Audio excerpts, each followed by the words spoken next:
¿Sabes cuántos tipos de lenguajes de programación existen? ¿No? ¿No sabes? Yo tampoco. Es que son un montón. No sé cuántos serán. Pero sí sé de qué manera clasificarlos. En realidad hay varias formas de clasificar los lenguajes de programación, es decir, varios criterios. En este video te voy a contar uno de los criterios más conocidos para clasificar los lenguajes de programación. Pero antes de clasificar los lenguajes, de decir los tipos, tenemos que preguntarnos qué cosa es la programación, porque si hablamos de lenguaje de programación hay que entender la programación. Y para entender la programación hay que retroceder a la historia de la programación. No voy a contar toda la historia de la programación porque tenemos un video aquí en EDTeam que va a salir por arribita, por ahí, que te invito a ver, donde te cuento cómo las mujeres inventaron la programación. Esta no es una anécdota, es un caso de la historia. Las mujeres inventaron la programación, incluso inventaron los primeros lenguajes de programación. Pero para resumir, la programación es un proceso a través del cual podemos procesar datos y obtener un resultado a través de procesar estos datos. Es decir, le damos datos de entrada a una computadora, esa computadora procesa esos datos a través de ciertas operaciones que nosotros hemos definido y devuelve un resultado. Por poner un ejemplo súper básico de primaria, ¿no? 5 y 1, y la operación es sumar, entonces te devuelve 6, 5 más 1. Obviamente las operaciones no son tan sencillas, hay operaciones bastante más complejas en la programación, pero ese es el concepto base. Ahora, esas instrucciones que nosotros le damos a la computadora para que procese esos datos y devuelva una salida, eso es la programación. Inicialmente la programación se hacía con tarjetas perforadas. Más atrás, la programación, o las computadoras, mejor dicho, utilizaban interruptores electromecánicos, relés, porque al final de cuentas toda la programación puede interpretarse por condiciones lógicas, por sí o no, por encendido o apagado. Entonces los relés permitían tener una opción de encendido y de apagado, porque era un interruptor, pero era muy costoso. Luego se reemplazaron por los tubos de vacío, luego se reemplazaron por los transistores, luego vinieron los microchips. De eso también te cuento en un video aquí en este canal que se llama La historia de Silicon Valley. Ahí te cuento cómo nació Silicon Valley, toda esta historia de la computación que es muy chévere. Bueno, el punto es que para darle instrucciones a la computadora nosotros necesitamos ese binario, ¿no? Ese prendido, apagado. Eso se puede transformar en un lenguaje de unos y ceros.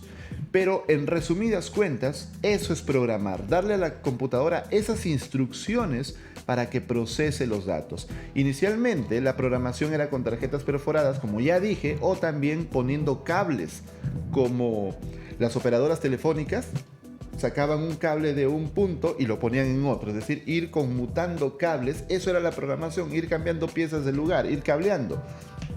Era un proceso muy mecánico. Irónicamente, por eso, por el machismo, ese proceso mecánico se lo dieron a las mujeres y las mujeres terminaron mejorando mucho ese método e inventando la programación.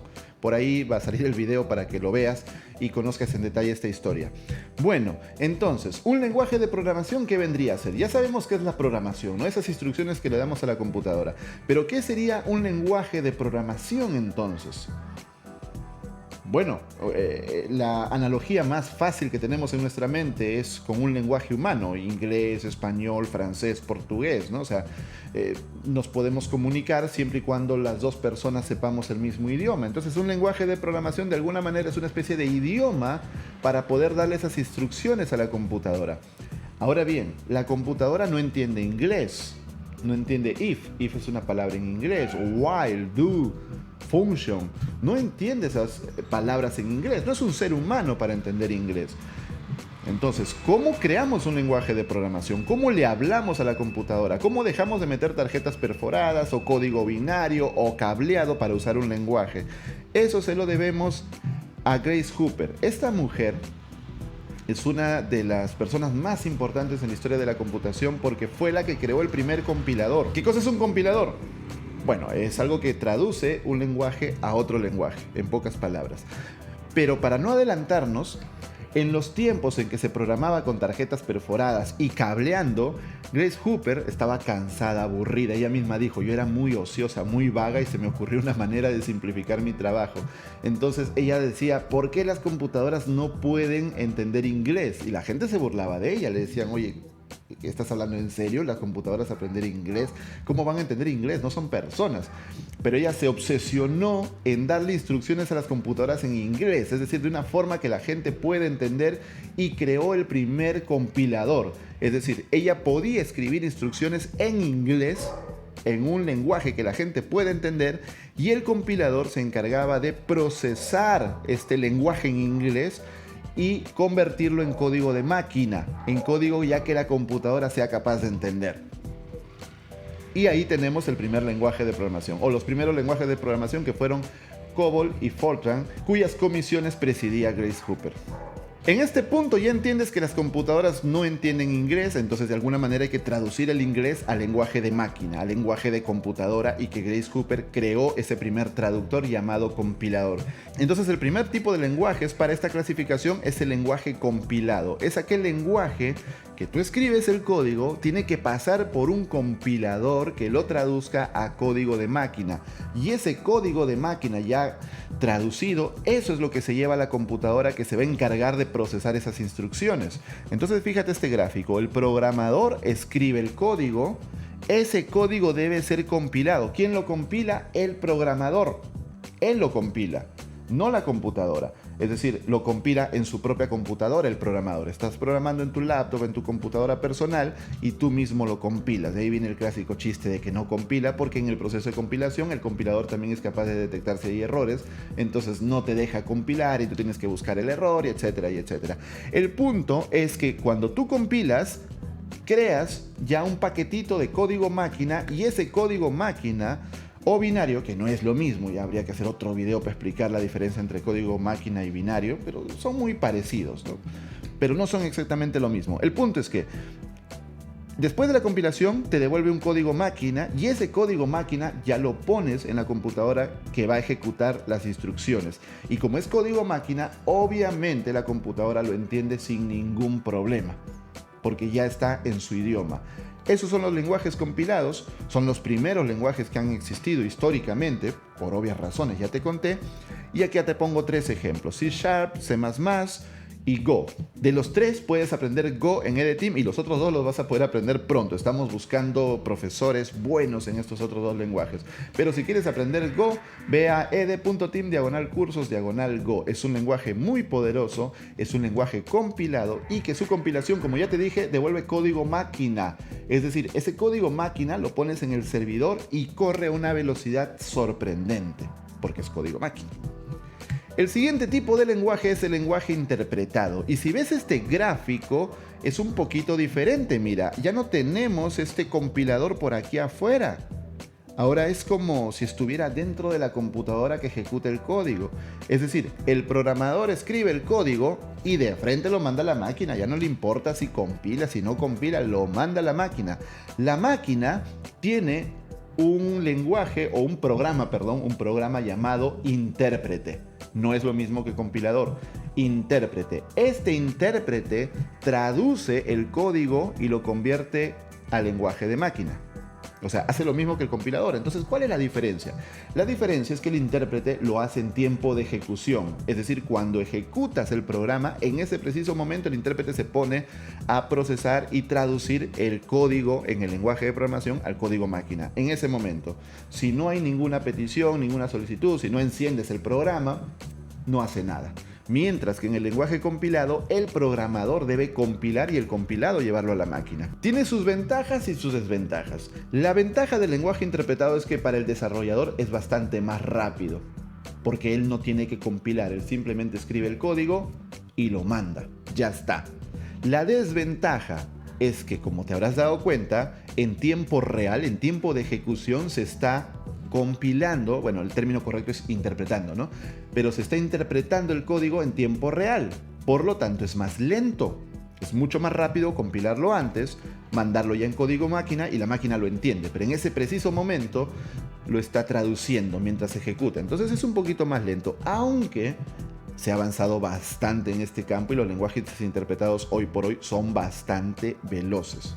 No llegan tal vez al nivel de los de los compilados, pero realmente al día de hoy son muy, pero muy veloces. Algunos lenguajes interpretados muy conocidos son los siguientes. JavaScript, uno de los lenguajes número uno en toda la industria. Lo único que necesitas es el navegador. En el navegador está el intérprete de JavaScript. Por eso es que con el navegador abres cualquier archivo JavaScript y el navegador lo interpreta, lo ejecuta y procesa las instrucciones que estén en un archivo JavaScript.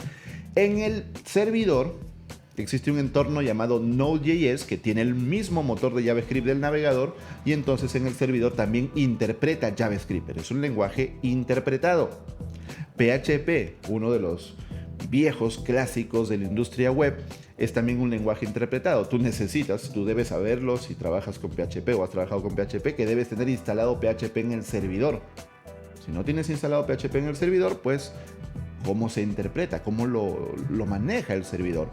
Python, Ruby son otros tipos de lenguajes interpretados. Y tenemos un tipo de lenguaje intermedio. Realmente el nombre intermedio es discutible, algunos le llaman híbrido, pero el punto es que entiendas cómo funciona, ¿sí? Hay un paso intermedio, como puedes ver ahí. Hay una cosa en el medio llamada bytecode que se ha metido ahí. Y hay como dos compiladores. Mira, hay dos compiladores. Esta es una cosa rara. ¿Cómo funciona? De la siguiente manera. El desarrollador escribe el código y lo compila. Sí, él lo compila, igual que un lenguaje compilado. La diferencia es que esta compilación no devuelve código de máquina. Como ustedes ven acá, se compila y devuelve algo llamado bytecode. Este bytecode es un paso intermedio entre la compilación y la interpretación, digámoslo así. Porque este bytecode se lleva a un entorno que tiene un intérprete. Es decir, este bytecode es interpretado. ¿Para qué nos hacemos tanta vuelta? Te preguntarás. ¿Para qué queremos hacer un paso intermedio si de frente podemos compilar o interpretar y ya está? El detalle acá es que al tener este lenguaje o este paso intermedio, podemos ejecutar el mismo programa en cualquier sistema operativo, Linux, Mac, Windows, etc. ¿Por qué? Porque lo único que necesitamos en el sistema operativo es ese intérprete de bytecode o la máquina virtual de Java, para ponerlo en el lenguaje que tú me entiendes, ¿no? O sea, si tú instalas la máquina virtual de Java, puedes ejecutar el mismo programa escrito en Java en cualquier sistema operativo. Por eso se pone un paso intermedio. Entonces, la Java Virtual Machine o la JVM va acá. Entonces tú compilas a bytecode y ese bytecode es interpretado por la Java Virtual Machine. ¿Ves? Es un paso adicional, pero tiene su razón de ser, no es por las puras. Por eso es que Java ha sido tan grande por tanto tiempo, porque permitía escribir un programa y ejecutarlo en cualquier sistema operativo a través de este proceso.